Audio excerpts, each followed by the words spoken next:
Bismillahirrahmanirrahim. Assalamualaikum warahmatullahi wabarakatuh.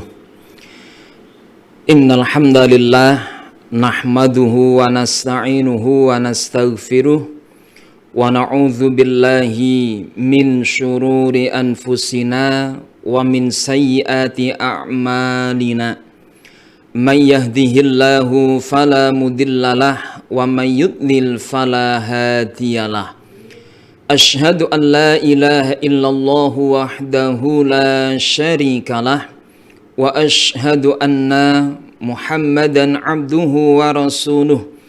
Allahumma salli ala sayyidina Muhammad wa ala ali sayyidina Muhammad. Qala Allah Ta'ala fil Qur'anil Karim. A'udzu billahi minasy syaithanir rajim. Bismillahirrahmanirrahim. Ya ayyuhalladzina amanu taqullaha haqqa tuqatih wa la tamutunna illa wa antum muslimun. Para pemirsa Mimbar Penyuluh Agama Islam Kementerian Agama Kulon Progo yang dimuliakan Allah Subhanahu wa taala. Setelah kita memuji Allah dan bersolawat kepada Rasulullah sallallahu alaihi wasallam, di sini kita akan membahas tentang metode memahami Al-Qur'an. Mengingat bahwasannya Al-Qur'an itu merupakan hudal linnas, petunjuk hidup bagi manusia, dan hudal lil muttaqin, petunjuk bagi orang yang bertakwa.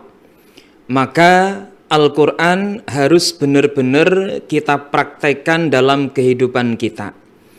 Akan tetapi ketika kita mau mengamalkan Al-Qur'an, kita harus tahu terlebih dahulu tentang ilmu-ilmu tersebut. Di antaranya, ketika kita mau mengamalkan Al-Qur'an, kita tidak cukup hanya mengutip satu ayat kemudian kita baca terjemahannya dan diamalkan begitu saja tanpa melihat dan mempertimbangkan perintah Allah pada ayat yang lainnya. Kalau hanya ayat-ayat yang mungkin tidak berdampak kepada orang lain, dampaknya tidak besar. Tetapi jika ketemu ayat yang itu bisa menimbulkan satu akibat kepada orang lain, maka dampaknya bisa menjadi besar. Salah satu contoh, ada gerakan orang yang misalnya anti terhadap orang yang berbeda agama. Meskipun apa yang dia lakukan itu didasarkan pada ayat Al-Qur'an. Misalnya pada surat At-Taubah ayat yang ke-36, di sana terdapat lafaz waqatilul musyrikina kafah kama yuqatilunakum kafah. Perangilah orang-orang non-muslim secara total sebagaimana mereka memerangi kalian secara total. Atau masih dalam surat At-Taubah di ayat yang ke-123, ya ayyuhalladzina amanu qatilul ladzina yalunakum minal kuffari wal yajidu fikum ghilzah wa'lamu annallaha ma'al muttaqin.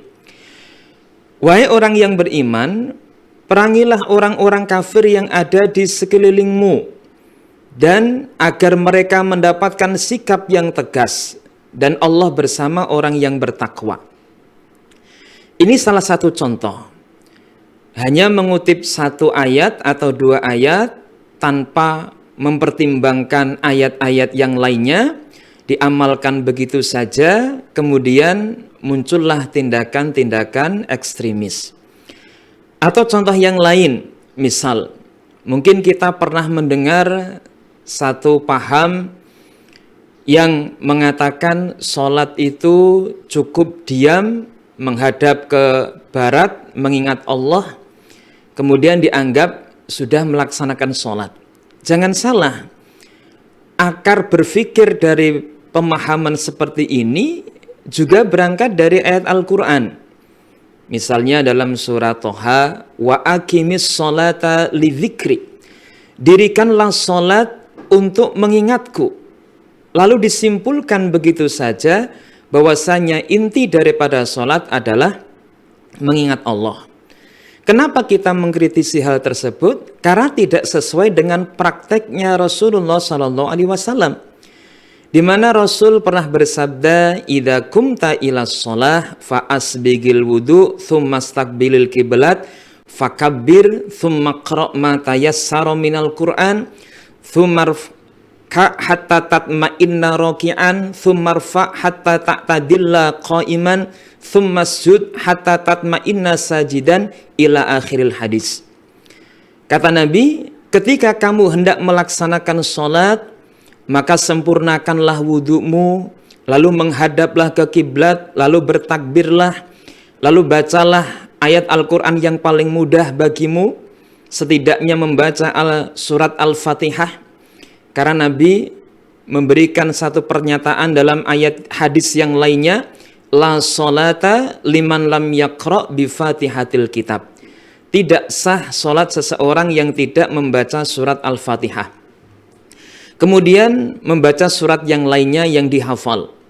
Lalu rukuklah sampai tumakninah. Kemudian iktidallah sampai tumakninah. Lalu sujudlah sampai tumakninah. Kemudian bangkitlah dari sujud sampai tumakninah. Dan lakukan seperti itu, kata Nabi, faf'al fi kulli sholatika kulliha. Lakukan seperti itu pada tiap-tiap sholat yang kamu kerjakan. Artinya sholat itu tidak cukup hanya duduk menghadap ke barat kemudian mengingat Allah Subhanahu wa ta'ala. Dan memahami Al-Quran di cross-check antara ayat dengan ayat, ini juga sudah dicontohkan oleh Rasulullah SAW. Ketika Allah menurunkan ayat, ini pada surat Al-An'am ayat yang ke-82, alladzina amanu walam yalbisu imanahum bidzulmin ulaika lahumul amnu wa hum muhtadun. Orang yang beriman dan tidak mencampurkan keimanannya dengan kezoliman, maka ia akan mendapatkan jaminan keamanan dan petunjuk. Jaminan keamanan di sini maksudnya adalah pada hari kiamat nanti pasti akan diselamatkan.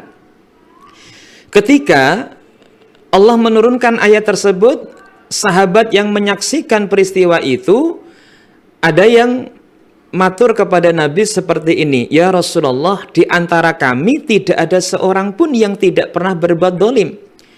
Lalu Rasul memberikan penjelasan, bukan begitu cara memahami Al-Quran. Bukankah Allah telah berfirman, inna syirka la zulmun azim. Kesyirikan itu kezaliman yang terbesar. Maksudnya adalah orang yang beriman dan tidak mencampur keimanannya dengan kesyirikan, itulah yang akan mendapatkan jaminan keselamatan. Nah, berarti antara ayat satu dengan ayat yang lainnya itu yufassiru ba'duhu ba'do, saling menafsirkan. Sebagaimana contoh yang kami sampaikan di awal tadi, ya, misalnya berkaitan hubungan kita dengan orang non-muslim. Ada beberapa ayat yang harus kita pertimbangkan.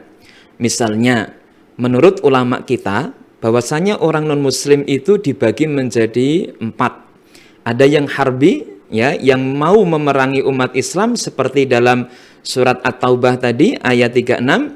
Ada juga yang disebut dengan kafir dhimmi, orang non-muslim yang tunduk kepada pemerintah muslim, kemudian sebagai jaminan keamanannya mereka diwajibkan untuk membayar pajak, ya, sebagaimana dalam surat At-Taubah ayat ke-29, qatilul ladzina la yu'minuna billahi wala bil yaumil akhir wala yuharrimuna ma harramallahu wa rasuluhu wala yadinuna dinal haq hatta yu'tul jizyah.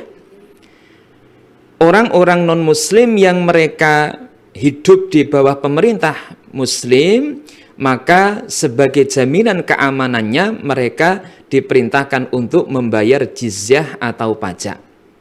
Kemudian yang ketiga, ada kafir mu'ahad, orang non-muslim yang sudah ada perjanjian damai dengan umat Islam. Maka ketika membunuh mereka itu sama dengan membunuh orang muslim. Ya, bisa kita cek pada surat An-Nisa ayat yang ke-92. Ayatnya agak panjang, ada kalimat wa in kana min qaumin bainakum wa bainahum mitsaqun fadiyatun musallamatun ila ahlihi wa tahriru raqabatin mu'minah. Kalau ada orang muslim yang membunuh orang non-muslim yang sudah ada perjanjian damai, maka ia wajib membayar diat atau denda kepada keluarga korban, ditambah memerdekakan budak perempuan. Nah, kemudian yang keempat ada istilah kafir mustakman. Orang non-muslim yang meminta perlindungan kepada pemerintah muslim, itu juga wajib dilindungi, bukan kok malah sudah menyerah lalu dibunuh. Justru perintah Allah agar mereka dilindungi, ya, sebagaimana dalam surat At-Taubah ayat yang ke-6, wa in ahadum minal musyrikin astajaraka fa'ajirhu hatta yasma'a kalamullah thumma ablighu ma'manah. Jika ada orang musyrik yang meminta perlindungan kepadamu, maka lindungilah mereka, lindungilah dia. Tujuannya apa? Hatta yasma'a kalamullah, agar mereka punya kesempatan untuk mendengar kalimat-kalimat Allah. Nah, seandainya mereka langsung dibantai saat itu juga, berarti kan kita menjadi penghalang dia untuk mendapatkan hidayah dari Allah Subhanahu wa Ta'ala. Dan Rasulullah SAW itu sangat mencintai umatnya, sangat menginginkan umatnya itu semuanya masuk surga.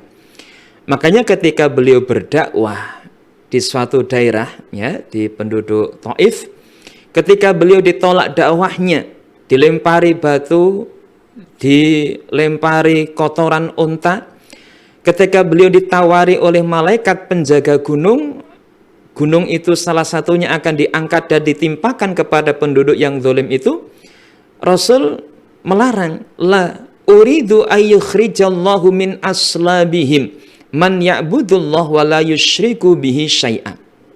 Jangan, saya berharap meskipun mereka hari ini belum mau beriman, suatu saat anak keturunan mereka ada yang mau beriman kepada Allah Subhanahu wa Ta'ala. Ya, maka dari itu, ya, dalam memahami dan mengamalkan Al-Quran tidak cukup hanya membaca satu ayat, dibaca terjemahannya, lalu diamalkan begitu saja.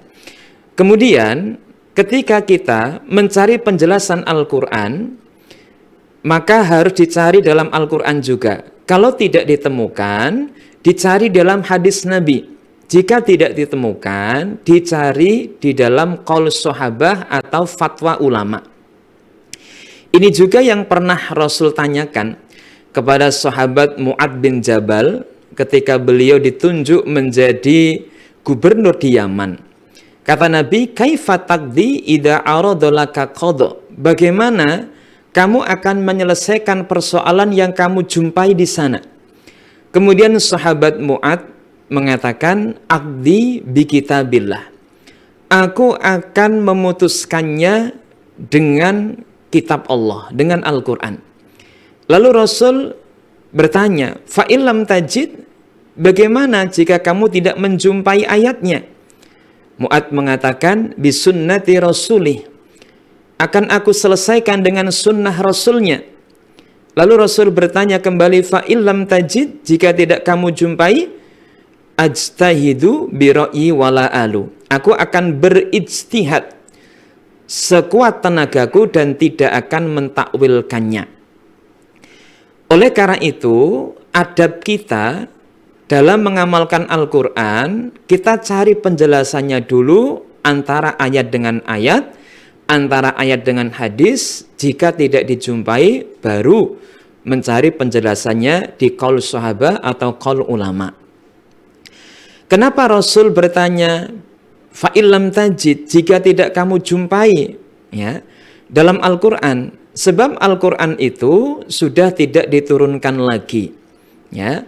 Sementara problem yang dihadapi manusia itu kan terus berkembang, ya.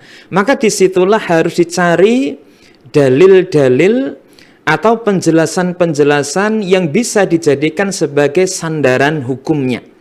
Misal, di zaman Nabi itu orang merubah fisik baru terbatas. Ya, misalnya ada sebuah hadis, la'ana Rasulullah sallallahu alaihi wasallam al-washimat wal mustaushimat wal mutanammisat wal mutafallijat lil hasanil mughayyirat khalqallah. Rasul melaknat orang yang membuat tai lalat atau yang minta dibuatkan tai lalat. Al-washimat di sini ada yang menafsirkan orang yang membuat tato atau yang minta dibuatkan tato. Kemudian orang yang mencukur alisnya dan orang yang memangur giginya. Lil hasanil mughayyirat khalqallah, dengan alasan keindahan, dengan mengubah ciptaan Allah. Ini oleh Rasul akan dilaknat. Akan tetapi di zaman modern ini, ya, mungkin dari ujung kepala sampai ujung kaki itu bisa dipermak. Lalu bagaimana kita menyikapi hal tersebut? Adakah ayat atau mungkin hadis yang bisa kita jadikan sebagai landasan untuk bersikap? Ya. Misal pada surat An-Nisa ayat yang ke-119. Wala udillannahum wala umanniyannahum wala amurannahum falayubattikunna adzanal an'am wala amurannahum falayughayyirunna khalqallah ila akhiril ayah. Sumpahnya iblis, pasti aku akan menyesatkan seluruh keturunan anak Adam. Aku akan memerintahkan mereka untuk memotong telinga binatang ternak mereka. Akan aku timbulkan angan-angan kosong dalam hati mereka, dan akan aku perintahkan mereka untuk mengubah ciptaan Allah. Maka dari itu, ketika seseorang mengubah fisiknya, ya, dalam tanda kutip alasan lil hasanil mughayyirat khalqallah, alasan keindahan atau kecantikan, maka tidak diperkenankan, ya. Kalaupun ada pendapat ulama fikih itu bila kondisi darurat, misalnya kecelakaan, ya, terus hidungnya gripis atau hilang, atau dalam kasus di berita itu ada korban kejahatan, ya, korban kriminal disiram air aki, kemudian korbannya harus menjalani beberapa kali operasi plastik. Maka yang semacam itu kondisinya adalah darurat. Ya, dalam fikih ad-daruratu tubihul mahdzurat. Kondisi darurat itu membolehkan sesuatu yang dilarang sebatas yang dibutuhkan. Ya. Artinya bahwasanya Al-Quran dan Sunnah itu harus selalu ditafsirkan sesuai dengan zamannya. Makanya ada ulama yang mengatakan at-tafsir ibnu zamanihi. Tafsir itu adalah anak zamannya. Artinya setiap zaman itu dibutuhkan penafsiran-penafsiran ulang, tentu tidak meninggalkan pondasi-pondasi atau pokok-pokok pemikiran dari ayat tersebut. Selain itu, ijtihad itu juga akan terus selalu terbuka. Mengingat problem yang dihadapi oleh manusia selalu berkembang, selalu bertambah, maka dibutuhkanlah sebuah dasar baik dari Al-Quran maupun Sunnah Rasul Shallallahu Alaihi Wasallam. Salah satu contoh, ya, ada yang bertanya bagaimana orang yang melakukan mertidusun, ya, mertidusun itu kan artinya ngerumat, ya. Bukankah merawat nikmat itu juga bagian dari kewajiban? Ya. Makanya Allah Subhanahu Wa Taala memberikan satu ilustrasi, Zuharul fasadu fil barri wal bahri bima kasabat aydin nas. Telah tampak kerusakan di darat dan di lautan diakibatkan oleh tangan-tangan manusia. Maka manusia yang baik adalah manusia yang mampu merawat alam di antaranya. Kemudian ketika seseorang melakukan misalnya membuat gunungan dengan bersedekah hasil panennya, ya, ini kita bisa menjadikan salah satu ayat dalam Al-Quran sebagai landasan kita. Dalam surat Al-Baqarah ayat 267, di mana Allah berfirman, ya ayyuhalladzina amanu anfiqu min thayyibati ma kasabtum wa mimma akhrajna lakum minal ard. Wahai orang yang beriman, infakkan yang terbaik dari usahamu dan apa yang kami keluarkan untuk kalian dari perut bumi. Maka ayat ini menjadi istimbat, menjadi dasar adanya penetapan zakat profesi. Ya, di zaman Nabi belum ada, baru muncul di era-era modern ini. Kemudian ayat tadi juga menjadi dasar tentang penetapan zakat hasil pertanian. Ya, meskipun dulu di zaman Nabi tanaman yang ditanam berbeda dengan orang-orang yang ada di Jawa atau di Kulon Progo misalnya. Dan menurut fikih klasik memang tanaman sayuran itu tidak ada zakatnya. Laisa fil khudarat shadaqah. Akan tetapi mengambil semangat dari ayat tersebut, zakat itu bagi mereka yang sudah mencapai nisab. Ya. Maka yang belum mencapai nisab tetap dianjurkan untuk bersedekah atau infak. Maka orang yang bersedekah dengan hasil panennya ini juga sejalan dengan ayat tersebut, bahwasanya kita diperintahkan oleh Allah untuk bersedekah dengan hasil yang dikeluarkan dari tanaman kita atau hasil pertanian kita. Jadi para pemirsa Mimbar Penyuluh Agama Islam Kementerian Agama Kulon Progo yang dimuliakan Allah, dalam memahami, mengamalkan Al-Quran itu tidak cukup hanya mengutip satu ayat, dibaca terjemahannya, lalu diamalkan begitu saja. Tetapi kita harus mencari penjelasannya antara ayat dengan ayat. Jika belum ditemukan penjelasannya, kita cari penjelasannya di dalam hadis Nabi. Jika belum juga kita temui penjelasannya, bisa kita mencari penjelasan dari para sahabat Nabi atau ulama-ulama salaf. Mudah-mudahan bermanfaat. Mohon maaf atas segala salah dan khilaf. Assalamualaikum warahmatullahi wabarakatuh.